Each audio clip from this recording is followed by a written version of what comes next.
Bem-vindo ao Viver Sustentável.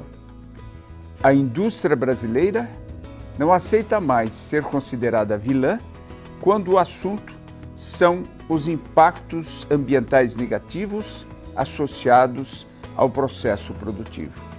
20 anos depois da Eco 92, esse setor levou a Rio+20 suas propostas para definir os caminhos em direção a uma produção sustentável. Sabemos que mudar a cultura e as formas de produção não são coisas que se façam da noite para o dia. Porém, nesses 20 anos, a indústria brasileira avançou muito em termos de sustentabilidade. Dentro desta revolução industrial, a palavra-chave é inovação. Dados da indústria de papel e celulose, por exemplo, mostram que 100% da madeira usada hoje em seu processo de produção vem de florestas plantadas. Dados da CNI, Confederação Nacional da Indústria, mostram que o Brasil é campeão mundial da reciclagem de alumínio, graças ao reaproveitamento das embalagens em lata. A mineração, que sempre esteve na berlinda pelas crateras plantadas no solo por este Brasil afora, hoje reutiliza 90% da água utilizada na extração e no processamento do minério de ferro, ouro, bauxita e carvão mineral. As mineradoras também avançaram no reaproveitamento de resíduos sólidos, que passou de rejeito a minério, graças aos avanços tecnológicos e em função da demanda para minérios de baixa qualidade que antes eram considerados refúgios. No setor automotivo, por exemplo, os veículos leves produzidos no Brasil emitem hoje 28 vezes menos poluentes do que emitiam na década de 80. Mas mesmo assim, há ainda um enorme espaço para aumentar a eficiência dos motores e proceder a avanços nesta área e neste setor. As montadoras de veículos têm consciência de que a sustentabilidade não é só filosofia e marketing. É uma questão de sobrevivência.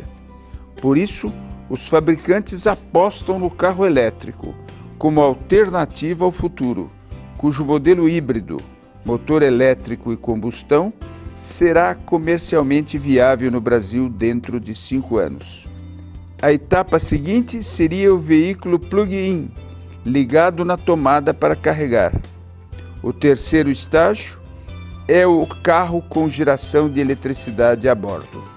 O programa de hoje do Viver Sustentável vai mostrar quais os 10 setores da indústria brasileira que mais avançaram em termos de sustentabilidade. No setor metalúrgico, por exemplo, os ganhos de recuperação de água no processo produtivo já chegam a 97,5%. A indústria siderúrgica se comprometeu a atingir em 4 anos 100% de florestas plantadas para atender sua demanda de carvão vegetal. O setor ainda gera mais de 600 quilos de resíduos por tonelada de aço bruto produzido. Já consegue reaproveitar 80% deste material. Há também um segmento da indústria siderúrgica que basicamente só trabalha com sucata metálica para a geração de vergalhões de aços destinados à construção civil, como veremos a seguir. São montanhas e mais montanhas de sucata. Tudo isso que foi descartado poderia ir direto para os lixões ou aterros sanitários. Mas o ferro e o aço são materiais extremamente nobres. Seria um desperdício jogar tudo no lixo. A reciclagem foi a solução encontrada por uma empresa localizada no interior de São Paulo. A ArcelorMittal, usina de Piracicaba, ela produz o vergalhão para a construção civil através da sucata ferrosa, sucata de ferro e de aço. O material recebido das cooperativas e dos fornecedores é armazenado no pátio da empresa. Aqui, bicicletas, eletrodomésticos, partes metálicas de carros, entre outros objetos compostos por ferro e aço, aguardam o momento da limpeza e trituração. Depois de reduzida a pequenas partes, a sucata vai para as baias, onde é feita a alimentação do cesto através de enormes eletroímãs. Os fragmentos metálicos vão para o forno, que aquece a uma temperatura de 1.600 graus Celsius, até que acontece a fusão da sucata. Nesta fase, os objetos se transformam no estado líquido. Os metais fundidos são encaminhados, então, para o forno panela, onde é feito o refino, ou seja, esse processo garante a pureza da liga metálica. Agora, todo o líquido vai para a máquina de lingotamento, que dá o formato aos tarugos. Esse material volta a um forno de reaquecimento para depois ser encaminhado à laminação e ao desbaste. O trem laminador estica o tarugo, que reduz de largura e aumenta o comprimento. Ao final do processo, o que era sucata e poderia ter sido descartada nos lixões e aterros, volta ao mercado como vergalhão para a construção civil. O importante é que o produto final também é reciclável, portanto, ele consegue voltar à cadeia produtiva. O setor industrial de produtos alimentícios no Brasil é um bom exemplo quando se trata de sustentabilidade. Afinal, dos 198 projetos de crédito de carbono, 85 deles se referem à produção industrial de alimentos. No entanto, esse setor ainda é responsável por grande parte do passeio da mercadoria, os milhares de quilômetros que a matéria-prima agrícola percorre desde o campo até a indústria e depois o produto já industrializado, já processado, da indústria até a mesa final do consumidor. Em contraposição a este fato, tem crescido nos Estados Unidos e na Europa um movimento chamado locavore, de valorização da comida local, ou seja, estímulo ao consumo de produtos, até mesmo industrializados, que são produzidos com insumos da região, onde vivem os consumidores e que têm a mínima necessidade possível de deslocamento entre a produção e a mesa. Isso gera dois impactos práticos imediatos: o estímulo aos produtores locais e o impacto menor no uso de energia para transporte e comercialização desses produtos. A questão dos alimentos e da alimentação saudável está se tornando um tema de debate global, a ponto de levar as empresas do setor a revisarem suas estratégias de negócios para gerar produtos com impacto menor sobre o meio ambiente e mais saudáveis. Mas em termos de aquecimento global, outro aspecto que gera cada vez mais discussões é o impacto da produção, distribuição, comercialização e preparo de alimentos no consumo de energia e, consequentemente, na pegada ecológica. No setor de produção de alumínio, há 10 anos o Brasil é campeão mundial de reciclagem, com um índice de 97,6%. Neste setor, outro bom exemplo é a redução de gases do efeito estufa. O Brasil produz 4,2 toneladas de gás carbônico de CO2 por tonelada de alumínio, enquanto a média mundial é de 9,7 toneladas. Vamos ver agora como se dá o processo de reciclagem do alumínio. Quando pensamos em reciclagem, o primeiro nome que nos vem à cabeça é alumínio. Ele pode ser reciclado infinitas vezes, sem perder suas características no processo de reaproveitamento, ao contrário de outros materiais. A reciclagem de 1 tonelada de alumínio economiza energia equivalente a mais de 4.000 litros de combustível ou a eletricidade utilizada por uma família americana durante 3 anos e meio. E o Brasil, pela 9ª vez, é o campeão mundial de reciclagem de latas de alumínio. De cada 100 latinhas vendidas no mercado e consumidas, 98 latas voltam a ser lata pelo processo de reciclagem, cujo ciclo é de 30 dias. Então, entre o momento que você tira a latinha da prateleira do supermercado e ela retorna envasada para a prateleira do supermercado, você tem um ciclo de 30 dias. Então, uma mesma lata de alumínio ela é reciclada 12 vezes ao ano. Somando tudo, foram reaproveitadas 198.800 toneladas de latas, das 202.500 toneladas consumidas. 98,2% das latas vendidas. Esses dados foram divulgados pela Associação Brasileira de Alumínio e a Associação Brasileira dos Fabricantes de Latas de Alta Reciclabilidade na coletiva de imprensa que aconteceu na última semana. A gente olha a reciclagem de alumínio, de latas de alumínio como sendo um negócio. Ela injetou na economia 1,3 bilhões de reais. Se fosse considerada uma empresa à parte, ela estaria entre as 1000 maiores empresas do Brasil. O alumínio pode ser reciclado tanto a partir de sucatas geradas por produtos de vida útil esgotada, como de sobras do processo produtivo, utensílios domésticos, latas de bebidas, esquadrias de janelas, componentes automotivos, entre outros. Podem ser fundidos e empregados novamente na fabricação de novos produtos. Pelo seu valor de mercado, a sucata de alumínio permite a geração de renda para milhares de famílias brasileiras, envolvidas da coleta à transformação final da sucata. A reciclagem do alumínio representa uma série de vantagens. Economiza recursos naturais, energia elétrica. No processo, consome-se apenas 5% da energia necessária para a produção de alumínio primário, além de oferecer ganhos sociais e econômicos. Com a reciclagem do alumínio, os ganhos são de todos nós.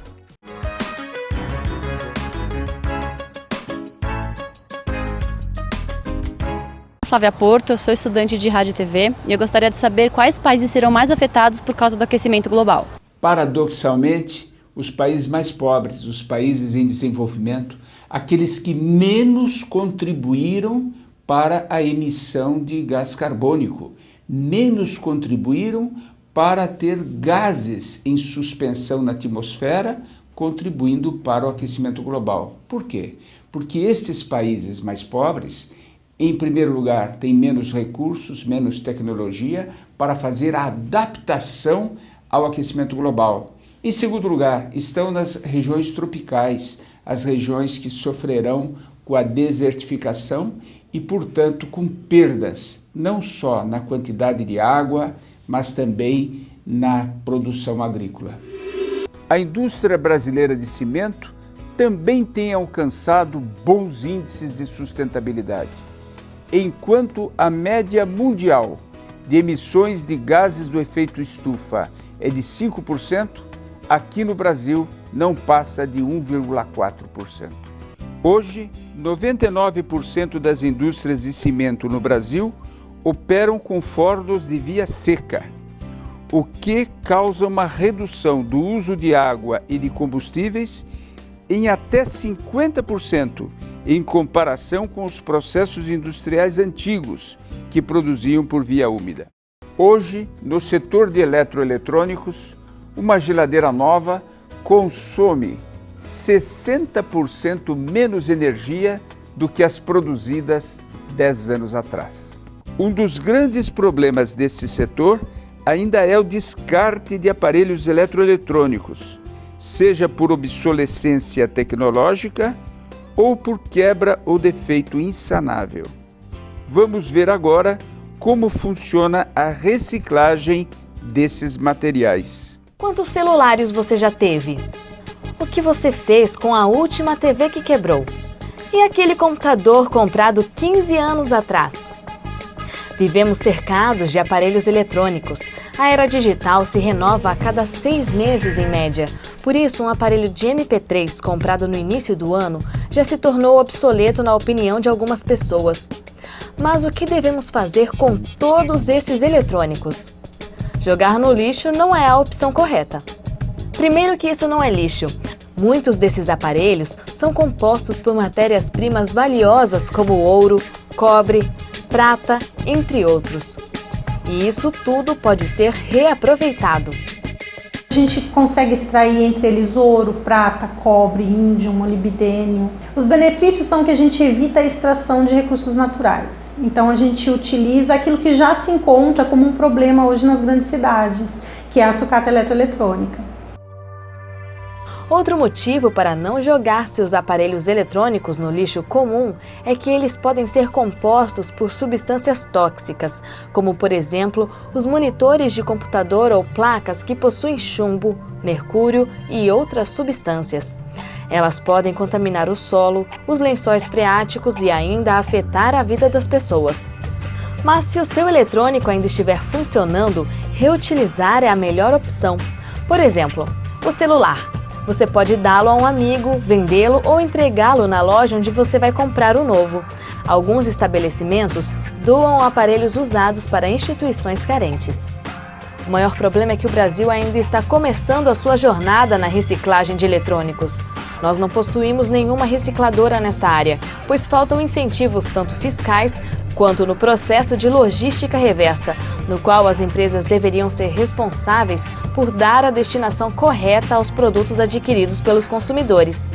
Algumas já o fazem, mas é a minoria. As indústrias não são muito motivadas a estar montando estruturas aqui no Brasil, justamente pela falta de incentivo fiscal, tanto para a colocação da empresa como a importação de equipamentos. Por isso, nós precisamos fazer a nossa parte. Outra boa notícia é que 43% do papel utilizado no país já é destinado à reciclagem.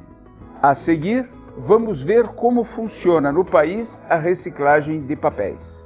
Diariamente, nós descartamos no lixo inúmeros materiais feitos de papel, papelão e embalagens Tetra Pak.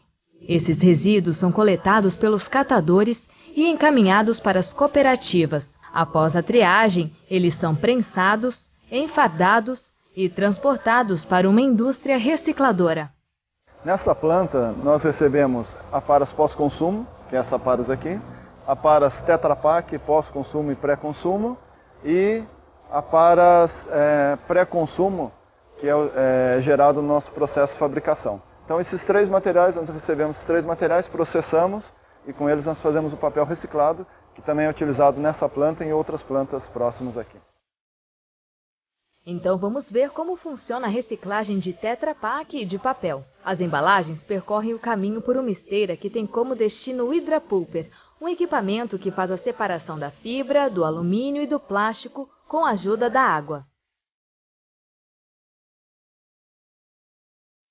Essa é a terceira fase da reciclagem. Aqui é separado a fibra do polietileno e do alumínio. Então a fibra, ela depois de separada, ela cai nos tanques e vai para o processo de fabricação de papel. O plástico e o alumínio é enviado até uma prensa, onde que ele é enfardado e enviado para a ET, onde que é feita a separação daí do polietileno e do alumínio. Depois, as fibras começam a ser separadas da água e, em seguida, o material começa a pegar forma de papel novamente.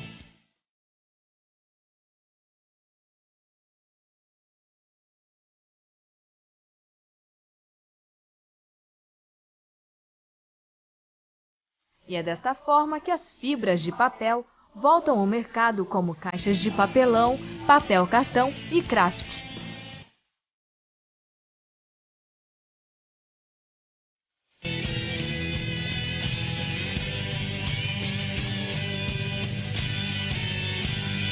Todo papel de fibra virgem, papel para embalagem, papel cartão ou papel reciclado tem o selo FSC, que é a garantia que todo o processo de sustentabilidade da empresa vem sendo praticado. Entre 2001 e 2010, o setor químico migrou para o gás natural na sua matriz energética, o que lhe permitiu uma redução de 47% nas emissões de gases do efeito estufa. Outro bom exemplo proporcionado pela indústria química foi o aumento da reciclagem, que passou de 5% em 2001 para 30% em 2010, o que permitiu que a geração de efluentes recuasse 13% no referido período. No setor sucroalcooleiro, usinas de açúcar e de álcool já alcançaram sua autossuficiência em energia, pois utilizam seu próprio bagaço para gerar a energia necessária ao seu funcionamento. Muitas das grandes usinas do setor têm circuitos fechados, que permitem que até 90% da água seja condensada em processos industriais e permaneçam em circulação. Vamos ver como funciona o processo de produção de açúcar e de álcool. A cana é pesada assim que chega na usina. Essa pesagem permite o controle agrícola, o pagamento do transporte e também a medida de sacarose, com a qual se define o pagamento. Depois da pesagem, são retiradas as impurezas como terra e areia. E a cana-de-açúcar colhida manualmente segue para os picadores e desfibradores que preparam os caules para a moagem, aumentando o rendimento do caldo. No caso da cana colhida mecanicamente, o produto já vem picado. De um lado sai o caldo, de outro o bagaço. Cada tonelada de cana processada gera entre 240 a 280 quilos de bagaço. E esse bagaço também é muito bem aproveitado. Ele segue para as caldeiras e produz o vapor que aciona as turbinas, gerando autossuficiência em energia elétrica. O excedente é vendido e já ilumina várias cidades.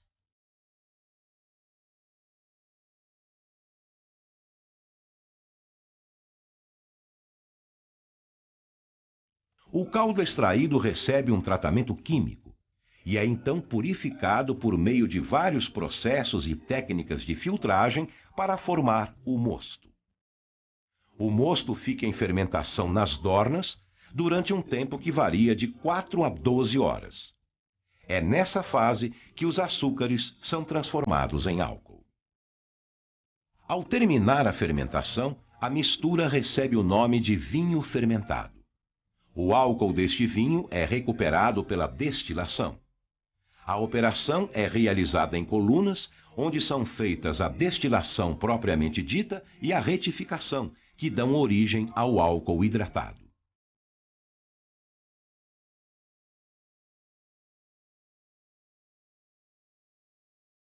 Este álcool hidratado pode ser comercializado assim, ou ainda passar por um processo de desidratação, que gera o álcool anidro.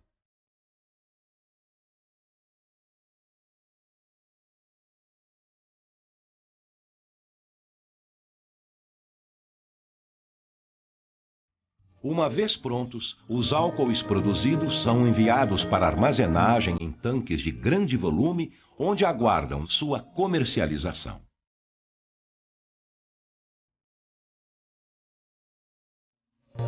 Como vimos no programa de hoje, a indústria brasileira já avançou muito no que diz respeito à sustentabilidade, mas ainda resta um longo caminho para alcançar uma plena eficiência energética e ambiental.